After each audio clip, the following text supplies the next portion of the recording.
Olá a todos, meu nome é Soraya Leal, eu sou professora de odontopediatria da Universidade de Brasília e gostaria de agradecer muito o convite que a GC me fez para falar de um tema que eu gosto bastante, que é o tratamento restaurador atraumático. E por que a gente pensou nesse tema, né? Como eu falo muito sobre esse assunto, desde que começou essa história do Covid-19, né, infelizmente, é, eu recebi algumas mensagens, alguns e-mails. Nossa, professora, eu acho que as pessoas agora vão querer fazer mais o tratamento restaurador atraumático, enfim. E por que disso, né? Porque com a ART, a gente evita a formação de aerosol, uma vez que a gente não usa instrumentos rotatórios, né? Não se utiliza broca, e aí você não precisa formar aquele spray, né, que está associado ao uso dos instrumentos rotatórios. Então, quando eu recebi esse desafio, né, de falar sobre esse assunto dentro desse contexto, e o que veio imediatamente à minha cabeça foi as barreiras, né, que a gente observa na implementação correta do tratamento restaurador atraumático. Então, a ideia desse bate-papo com vocês é um bate-papo curto, a gente não tem o objetivo de esgotar o assunto, mas tentar mostrar para vocês os passos essenciais que a gente precisa seguir para obter restaurações satisfatórias seguindo o modelo do ART, né? E por meio desse modelo, a gente trabalhar num ambiente um pouco mais salutar, evitando que a gente seja contaminado ou que nós sejamos vetores, né, de contaminação. Então, vamos falar um pouquinho sobre esse assunto. A gente vai começar falando ou definindo o que é o ART, né? Até para que a gente tenha uma ideia de que todos os que estão escutando a mim nesse momento tenham uma noção do que é o tratamento restaurador atraumático do ponto de vista conceitual. O ART, basicamente, é uma técnica na qual não se utiliza instrumentos manuais em nenhum, desculpa, não se utiliza instrumentos rotatórios em nenhum passo operatório. Então, desde a abertura da cavidade, quanto à limpeza dessa cavidade, ela vai acontecer por meio de instrumentos manuais. Então, a gente não vai usar a broca nem para acessar a cavidade, nem para limpar essa cavidade. Então, essa é o pilar essencial dessa técnica, né? Um outro fator também importante do ponto de vista de conceito é a utilização de materiais adesivos. Então, do ponto de vista de definição, eu posso utilizar inclusive a resina composta, que é um material adesivo.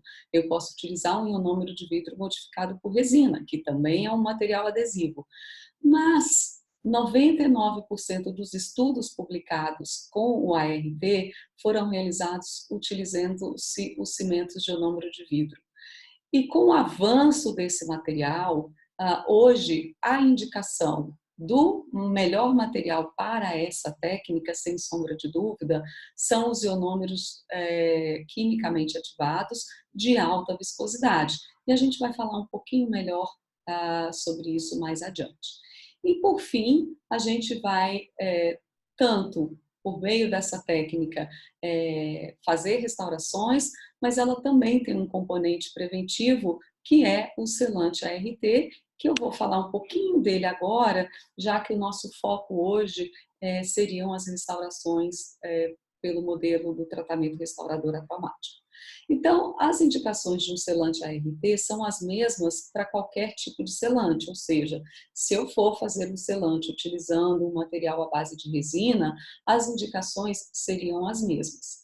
O que acontece é que, no momento que eu faço uma restauração ART, como o material é levado por meio de compressão digital, no momento que eu faço essa compressão digital para inserir o ionômero dentro da cavidade, esse material ele vai se espalhar e vai selar fossas e fissuras adjacentes a essa restauração. Por isso que a gente diz que as restaurações ART seguem o modelo denominado restaurações selantes. Esses selantes também estão indicados para dentes recém-rompidos ou que apresentem fossas e fissuras profundas em pacientes com alta atividade de cárie. Então, gente, a gente sabe que selar molares de um indivíduo que cárie controlado, que não tem experiência de cárie passada nenhuma, mesmo essas fissuras sendo profundas, é sobretratamento. Entretanto, o selante preventivo, ou seja, aquele que vai recobrir uma superfície oclusal antes que a gente identifique sinais clínicos da lesão, ele ainda tem indicação para aqueles pacientes com alta atividade de cárie. Então, é um primeiro molar permanente que está irrompendo num ambiente totalmente hostil, hostil do ponto de vista, quando a gente fala hostil, significa dizer com muitas lesões de cárie em outros dentes, com história de cárie passada, várias restaurações, enfim, né? E também está indicado já para como selante terapêutico para dentes que já apresentam lesões iniciais de cárie em esmalte. Entretanto, existe um grande problema em relação a essa técnica, ao ART, no que se refere a algumas crenças das pessoas, né? Então, existe algumas coisas ou alguns pontos nos quais as pessoas falam e que não, na verdade não são verdade, né? Então eu vou discutir com vocês um pouquinho agora esses mitos e verdades, né? O que é verdade, o que não é verdade relacionado à técnica. E o primeiro deles isso tem escrito inclusive, né, em alguns manuais, que a técnica do ART não permite o uso da anestesia local. Gente, isso não é verdade, porque nós não somos torturadores. Então, se o paciente, você começa a fazer a limpeza, mesmo utilizando instrumentos manuais, e ele começa a se queixar de dor, a gente vai interromper o procedimento, como a gente interromperia, né, para qualquer outro procedimento, e vamos fazer a anestesia local. O que a literatura mostra é que o uso da anestesia local, quando se utiliza o ART, é muito reduzido. E acredito-se que isso aconteça em função da forma como o tecido cariado é removido, utilizando-se apenas instrumentos manuais, a gente começa das paredes circundantes, junção amelodentinária, para, no final, alcançar a parede de fundo. Então, essa imagem que vocês estão vendo é de uma cavidade que foi limpa por meio dessa técnica, sem a utilização da anestesia local. Então, quando for necessário, ela pode ser indicada. Então, isso é um mito. O ART não contraindica a técnica. Uma outra coisa que é muito comum da gente escutar é o clínico dizer assim, bom, a ART e a adequação do meio são sinônimos. Isso não é verdade, porque uma restauração ART, ela é considerada tão definitiva quanto seria uma restauração de amálgama ou de resina composta. Então, para exemplificar isso, né, eu trago como modelo esse trabalho que foi realizado pelo grupo coordenado pela professora Fidela de Bauru, a tese de doutorado de uma das suas alunas. Esse trabalho já tem bastante tempo que ele foi realizado. E, na época, o que esse grupo de pesquisa fez foi, eles foram a um centro de saúde e as gestantes que apresentavam necessidade de tratamento, o tratamento realizado era escavação em massa e restauração provisória. Então, realmente, era feito a adequação do meio. Então, essas gestantes foram divididas em dois grupos. Um grupo de gestantes seguiu o protocolo do próprio posto de saúde e o outro grupo de gestantes foi submetido ao tratamento restaurador atraumático. Esse é um exemplo. Então, o dente da forma como ele chegou, e eles não escolheram cavidade, então todas as cavidades, dentes anteriores, posteriores, foram incluídos nesse estudo. A restauração realizada imediatamente depois, esse caso foi realizado com o Fuji Gold Label 9, e Após alguns anos de acompanhamento, então a gente tem fotos de 2 anos e de 10 anos de acompanhamento da mesma restauração. Isso deixa claro, gente, que quando a gente faz a restauração seguindo todo o protocolo, todo o passo a passo, além de não formar aerosol, porque eu não vou utilizar os instrumentos rotatórios, eu também tenho condições de obter restaurações de excelente qualidades e que não são consideradas temporárias. Restaurações ART são consideradas definitivas. Um outro ponto muito questionado em relação à técnica é o material de escolha, ou seja, o cimento de ionômero de vidro. O que a gente tem que ter em mente quando fala sobre o cimento de ionômero de vidro é que tipo de ionômero eu estou falando, a qual material eu estou me referindo, né? E é lógico, quando o cimento de ionômero de vidro surgiu, há mais de 20 anos atrás, ele tinha propriedades muito inferiores aos materiais que a gente tem hoje em dia, porque a evolução do material aconteceu. Então, esse trabalho é uma revisão sistemática no qual os autores tentam responder uma pergunta muito interessante, né? Eles focaram em dentes tecidos, mas a pergunta era: qual o melhor material para se restaurar um dente tecido posterior? E a conclusão que os autores chegaram foi que restaurações com cimento de ionômero de vidro convencional apresentaram maior risco de falha que o compômero, é um material que a gente não tem no mercado nacional, que o cimento de ionômero de vidro modificado por resina, o amálgama e a resina composta. Então você vai me dizer assim, nossa professora, então é verdade. Não, não é verdade. Porque quando a gente fala do ART, em 2020, nós estamos falando de restaurações realizadas com cimento de ionômero de vidro de alta viscosidade, o que é diferente de um cimento de ionômero de vidro convencional. Ambos são materiais quimicamente ativados, mas em termos de propriedades mecânicas, eles diferem bastante. Então, na própria discussão desse trabalho, os autores trazem essa reflexão, né? Eles dizem, olha, a gente tem que tomar cuidado quando fala sobre o cimento de ionômero de vidro, porque todos os trabalhos incluídos no nosso estudo utilizaram o cimento de ionômero de vidro convencional. O que difere de um cimento de ionômero de vidro de alta viscosidade, e já já a gente vai falar um pouco mais detalhadamente sobre isso. Outro ponto também questionado: restaurações ART falham principalmente em cavidades classe 2. Bom, gente, se nós compararmos a performance das restaurações classe 1 e classe 2, sem sombra de dúvida, para qualquer material restaurador que a gente utilizar, as nossas taxas de sobrevivência serão melhores para as restaurações classe 1. Então, a nossa pergunta ela deve ser diferente. Será que as restaurações ART classe 2 falham mais que as restaurações que as restaurações classe 2 realizadas com outros materiais? E aí a gente precisa diferenciar dentes descidos de dentes permanentes. Por quê? Porque os dentes descidos, gente, de maneira geral, as restaurações vão falhar mais nesses dentes do que em dentes permanentes. E acredita-se que isso esteja associado à própria anatomia do dente. Então, o dente descido ele é bem menor que o dente permanente, o conteúdo mineral dele também é menor.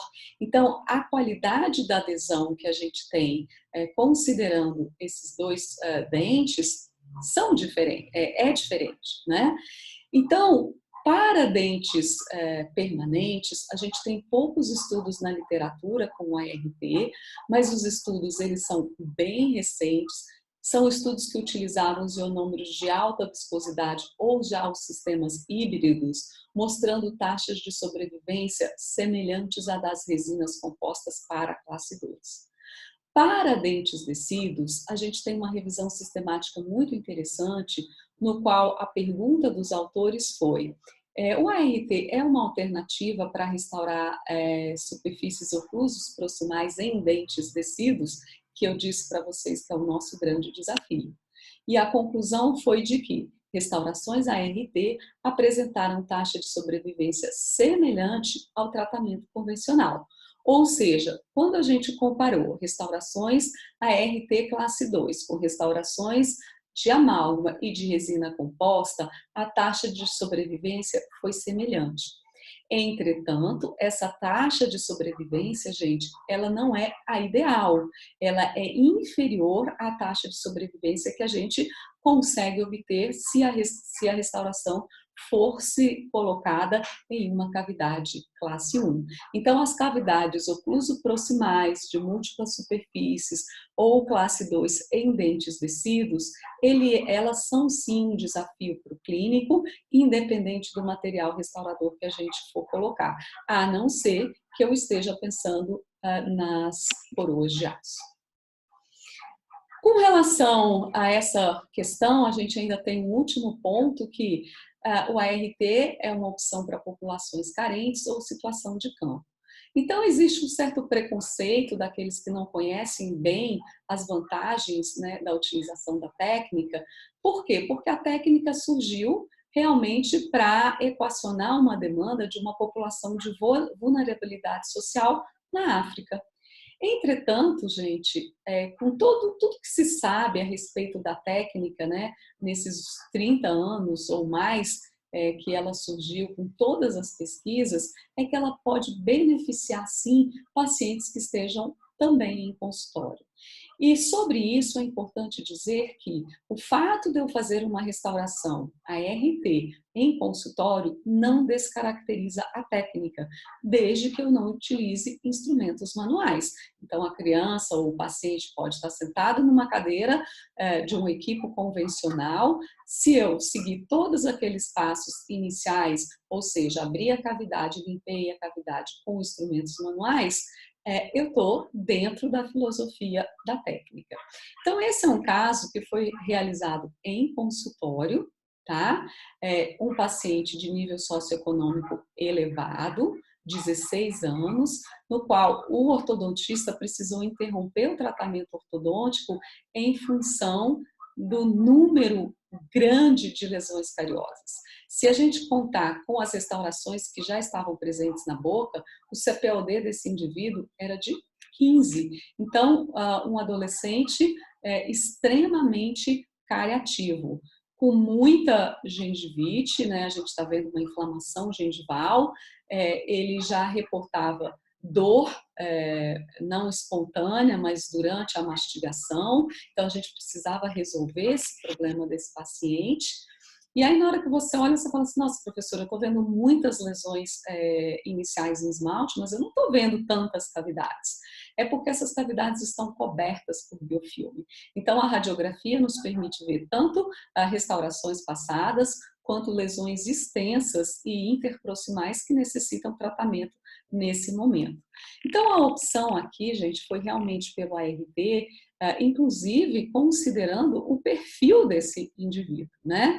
Então, a imagem clínica antes de remover o tecido cariado, logo após a remoção, as cavidades extremamente amplas, com certeza, se nós tivéssemos usado a broca, por mais cuidadosa que nós fôssemos, né, nós teríamos tirado muito mais tecido dentário e a restauração imediatamente depois de colocada e o acompanhamento de 1 ano desse caso. As restaurações, elas meio que sumiram aí, né? Mas quando a gente avalia essa foto com cuidado, a gente observa que esse indivíduo apresenta uma nova lesão cavitada. Isso mostra que o ART para esse indivíduo foi sim a melhor escolha de tratamento. Então, o ART, ele não é uma solução exclusiva para situações de campo ou de indivíduos de vulnerabilidade social. Eu disse para vocês que as pessoas fazem uma certa confusão em relação ao ionômero de vidro, então a gente vai detalhar um pouco melhor isso. Via de regra, como eu disse para vocês, eu poderia usar uma resina eu poderia usar um ionômero modificado por resina, mas o material de escolha pela literatura tem sido o ionômero de vidro quimicamente ativado. É lógico que o ART surgiu há muitos anos atrás e as primeiras restaurações ART foram realizadas com ionômero convencional.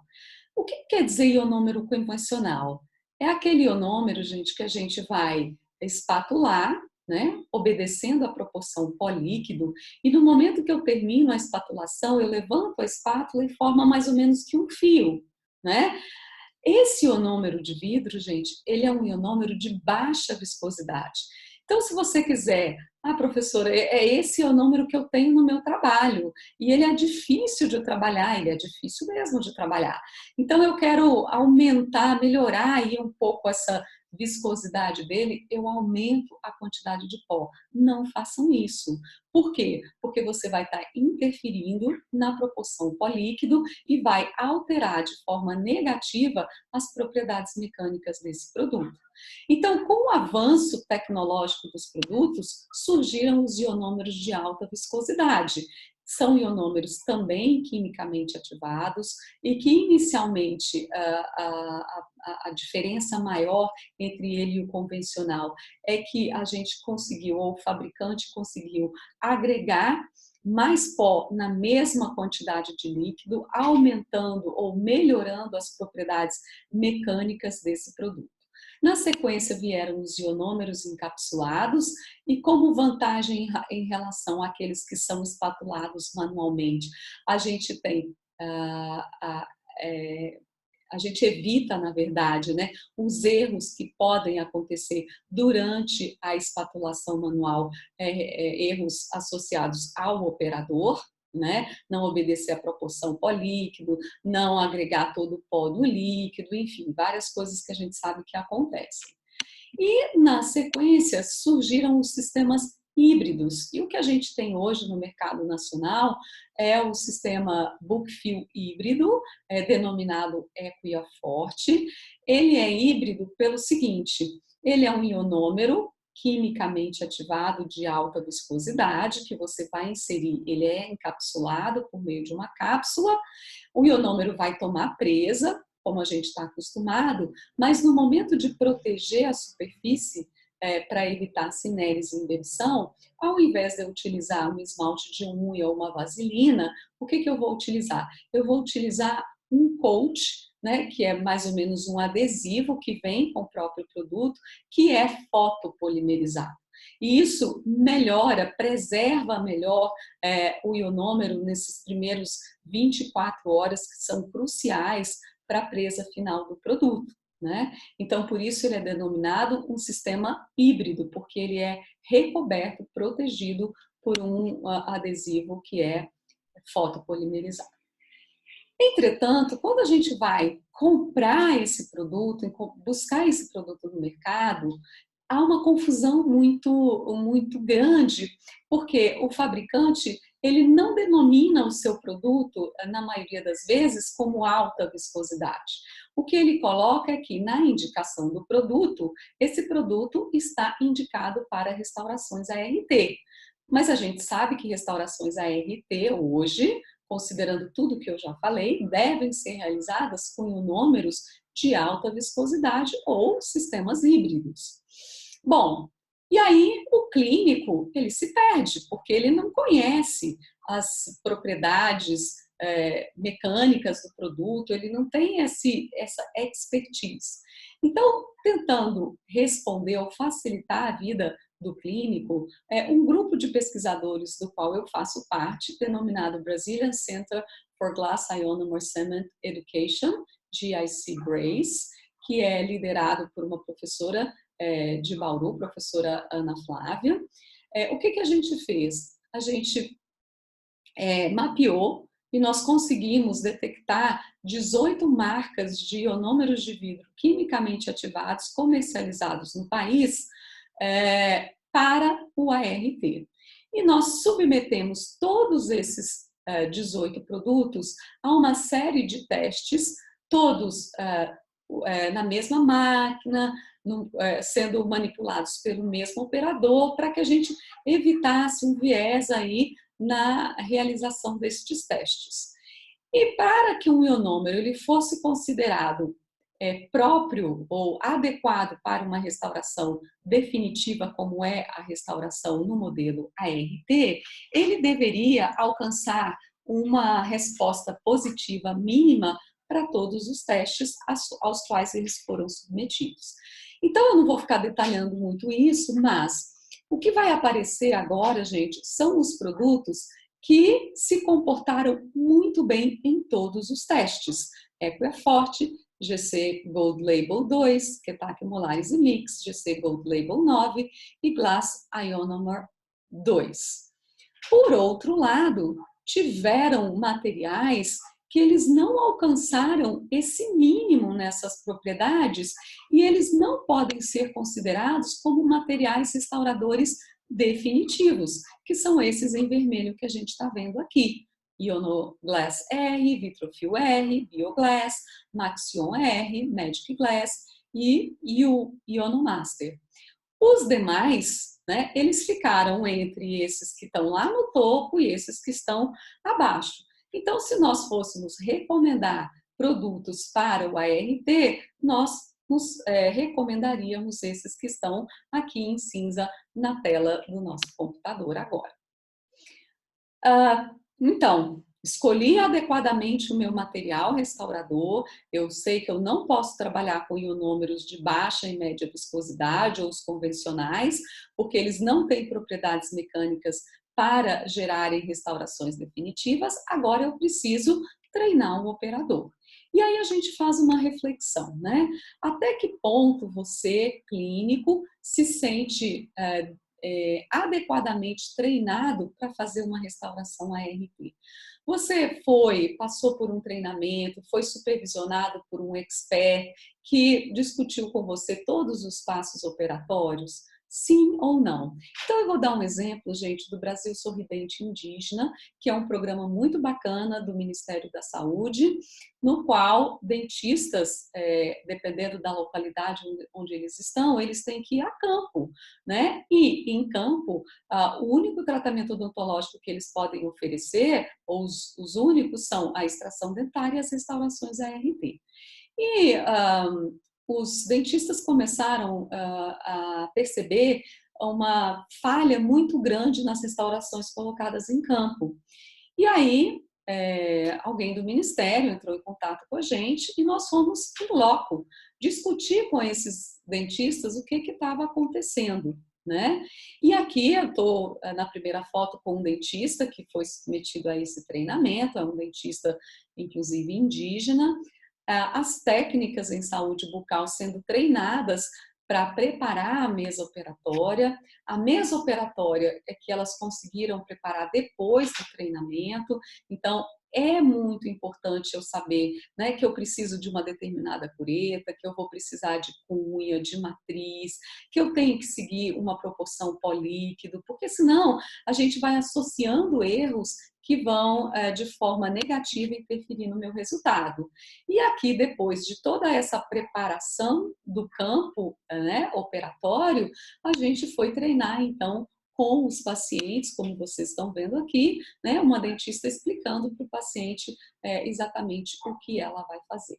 Então, nesse momento, eu gostaria de perguntar para vocês, né, vocês se sentem aptos a realmente seguir esse protocolo? Vocês leram suficientemente? Vocês discutiram suficientemente para se sentirem seguros em relação à técnica? Um outro fator muito importante é a gente utilizar instrumental adequado. E quando eu falo instrumental adequado, eu estou me referindo basicamente aos instrumentos manuais que eu utilizo. Por quê? Se todo o processo de limpeza da cavidade, abertura e limpeza da cavidade vai acontecer com instrumentos manuais, eu preciso ter instrumentos manuais que sejam apropriados para isso. E para eu remover tecido cariado, eu preciso de um instrumento manual cortante. Quando eu vejo essa imagem, eu tenho duas curetas. A que está na parte inferior, gente, ela não corta nem pensamento, né? É uma cureta que está totalmente sem corte. Então, no momento, eu vou conseguir, né, mesmo que eu tenha força, eu vou conseguir remover tecido cariado amolecido e ponto.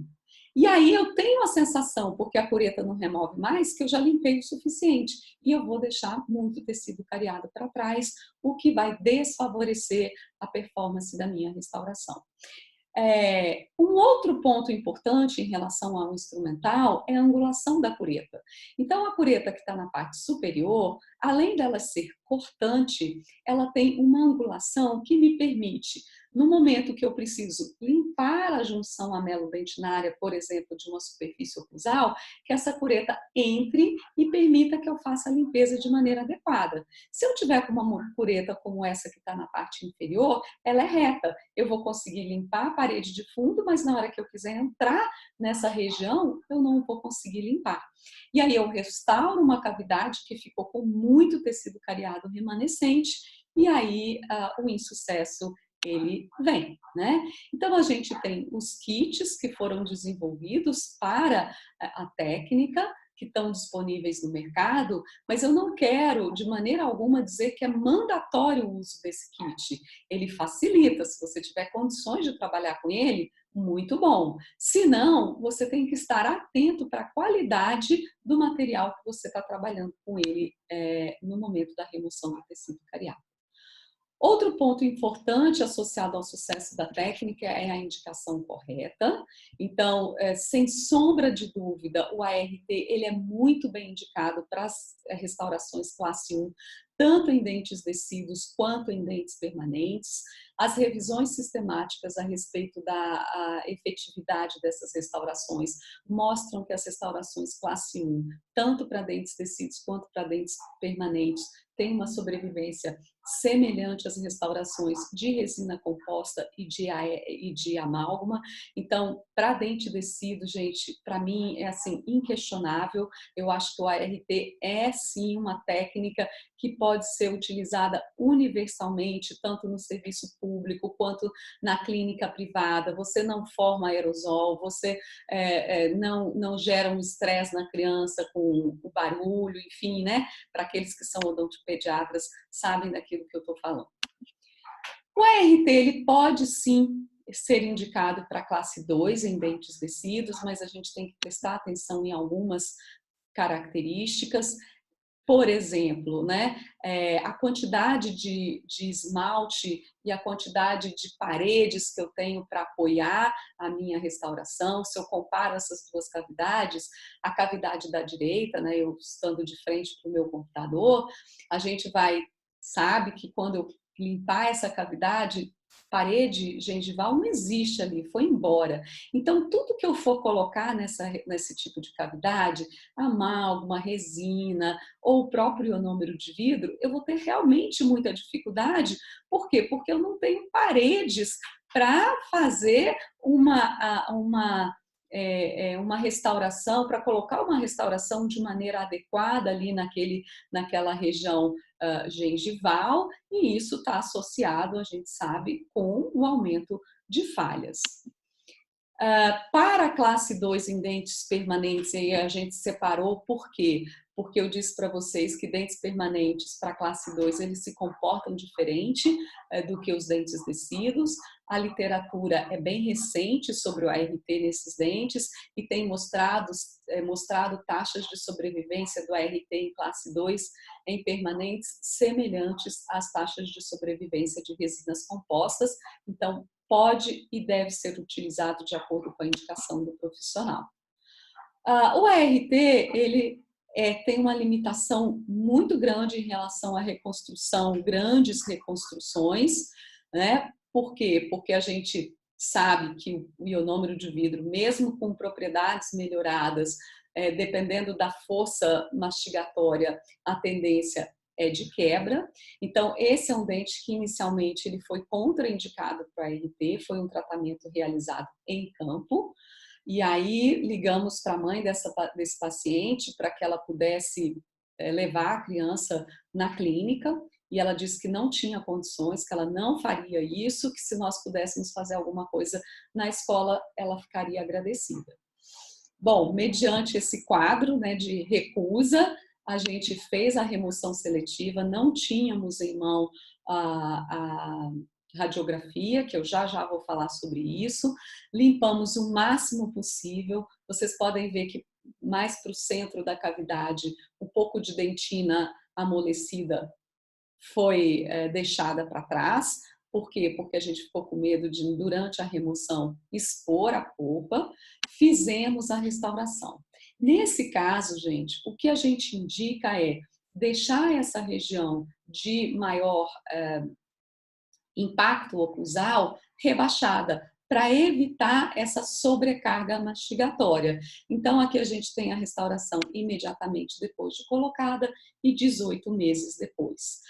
Com certeza, se nós não tivéssemos feito esse procedimento, essa criança teria perdido esse primeiro molar permanente durante esse período de tempo. Por fim, um outro fator associado ao sucesso é o correto diagnóstico pulpar. E é lógico, se eu estou em consultório, gente, a gente vai lançar a mão da radiografia sem sombra de dúvida, né? A gente vai fazer, dependendo da idade do paciente, teste de vitalidade pulpar. A gente sabe que para criança, na dentição decídua, isso tem uma limitação, né? Porque a criança não responde bem a esse tipo de teste. Fazer uma anamnese adequada, será que já teve fístula, dor espontânea, é necrose, é pulpite irreversível? Bom, chegamos à conclusão de que é uma cavidade profunda, mas com uma probabilidade de resposta positiva da polpa. E toda essa cavidade, ela foi feita utilizando só instrumentos manuais. Vocês podem observar que, principalmente na superfície, na cavidade restrita na oclusal, dentina coriácea foi deixada no fundo da cavidade para evitar a exposição da polpa. Mesmo a cavidade da mesial foi feita utilizando só instrumentos manuais. A restauração imediatamente depois de colocada e 12 meses após. E aí a radiografia mostrando muito bem uma resposta positiva da polpa, a qualidade da restauração é inquestionável e essa restauração ela é tão definitiva quanto seria uma restauração de resina composta. Em campo, a gente não tem, então, essa facilidade da radiografia. O que a gente precisa? A gente precisa de um campo como esse, limpo e seco, né? E o dente também precisa estar limpo. Aparentemente, esse é um dente que estaria indicado para RT, uma classe 1 tranquila, né? Mas olha quanto biofilme tem sobre essa superfície. Após a remoção do biofilme, então só foi removido o biofilme, não foi removido o tecido cariado aqui. O que a gente observa? Uma exposição pulpar, né? Então é um dente que está contraindicado e a gente tem que ter um cuidado ainda mais, um olhar ainda mais criterioso quando a gente está em campo pela dificuldade ou pela ausência da radiografia para nos auxiliar. Por fim, a gente precisa de cavidades adequadamente limpas, né? Então, assim, eu vou usar uma expressão, mas dói o meu coração quando a gente vai falar sobre RT e as pessoas dizem assim, não, professora, RT é uma técnica muito fácil, a gente tira a cárie mais ou menos. Tudo que a gente faz mais ou menos, não faz bem feito, né? Então, se eu estou numa cavidade de média profundidade, gente, eu vou até a dentina firme. O que quer dizer isso? Eu vou com o meu instrumento afiado e vou remover toda a dentina até que eu não consiga mais tirar nada com aquela cureta. E por que eu vou fazer isso? Porque eu vou limpar muito bem a minha cavidade e não existe risco de exposição pulpar. Para cavidades profundas como essa, a gente tem que tomar um certo cuidado, porque dependendo da forma como eu faço isso, existe um risco de expor a polpa. Então, a gente pode deixar um pouco de dentina amolecida num determinado ponto, ou seja, naquele ponto que existe um risco de expor a polpa. Mas se vocês observarem, esmalte extremamente limpo, junção amelodentinária extremamente limpa e a restauração imediatamente depois. Essa é uma restauração feita já com esse sistema híbrido, vocês podem ver que bacana, né, a estética desse produto, e muito provavelmente, se eu não tivesse mencionado o material restaurador, muitos de vocês poderiam imaginar se tratar de uma restauração de resina composta. Aqui só para ressaltar, né, como é importante a limpeza da junção amelodentinária. Então, olha o grau de limpeza dessa cavidade. E uma restauração, as restaurações imediatamente depois de colocadas, utilizando-se Fuji Gold Label 9, também com uma estética muito bacana, né? E agora, só para a gente fechar um pouco isso, né, algumas indicações da técnica, né? Eu não me ative aqui no passo a passo, porque a gente não tem tempo sobre isso, mas o foco mesmo foi a gente enfatizar aquilo que a gente faz de errado, e fazendo errado a gente tem um sucesso, né? Então vamos tentar evitar esse tipo de coisa. Então, muito bem indicada para a cárie da primeira infância.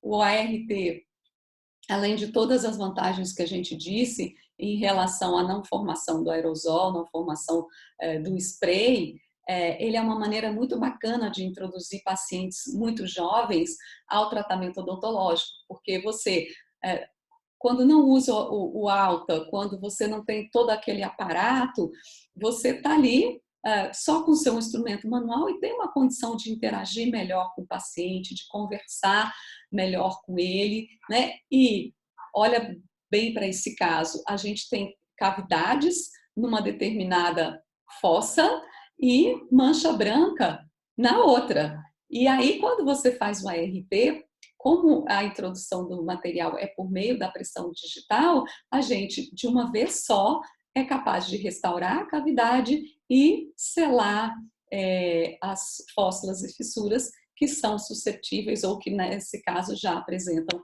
lesão de cárie. Aqui também um outro exemplo de cárie da primeira infância. Eu não consigo enxergar muito bem, mas existe uma cavidade ali, né? Então, a gente quebrando o esmalte para ter um acesso melhor a essa cavidade. Esse é um instrumento que vem no kit, denominado Opener. A cavidade, depois de limpa, né? Então já foi removido todo o tecido cariado, junção amelodentinária extremamente limpos, e aí a gente vai fazer de novo uma restauração selante. Por quê? Porque a fossa mesial tem uma lesão de mancha branca ativa, então a gente vai restaurar e selar simultaneamente, e nesse caso, um caso realizado com o Equia Forte. Para pacientes com alta atividade de cárie, então, sem sombra de dúvida, o ionômero de vidro ele tem uma indicação muito bacana para pacientes com esse perfil. Então, a gente está vendo que é um adolescente, né?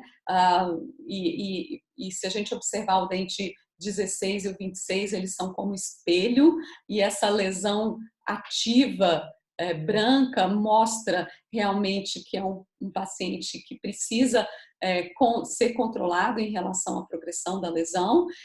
Entretanto, no dente 26 já houve cavitação, e aí a gente optou, poderia fazer uma resina? Poderia, mas para esse paciente com esse perfil, gente, o ionômero de vidro liberando flúor ali naquelas regiões adjacentes, ele vai apresentar vantagens adicionais que a resina composta não apresenta.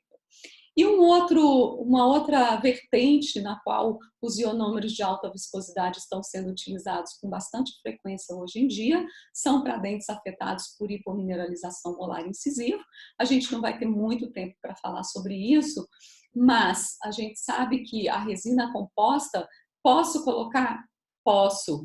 Entretanto, o que a literatura recomenda é que a resina seja apoiada em esmalte não afetado por hipomineralização.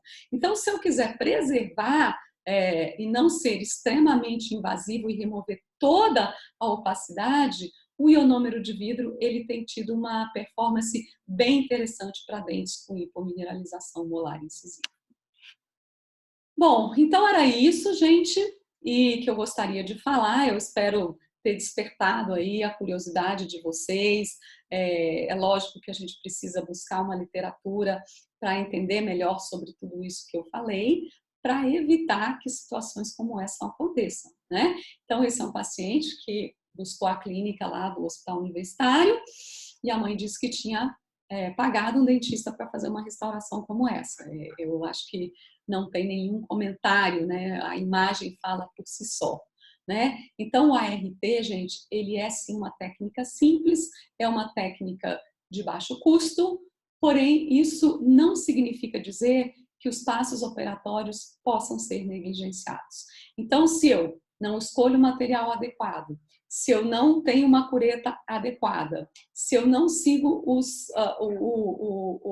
manual do fabricante em relação à proporção pó-líquido, se eu não protejo adequadamente o meu material depois de colocado, eu estou somando vários erros e essa somatória de erros vai repercutir na minha taxa de sucesso ou de insucesso nesse caso. Então, para finalizar, eu gostaria imensamente de agradecer novamente a GC pelo convite, pela oportunidade, e agradecer a todos os pesquisadores que, de alguma maneira, contribuíram para essa apresentação, em especial a equipe da Universidade de Brasília, né?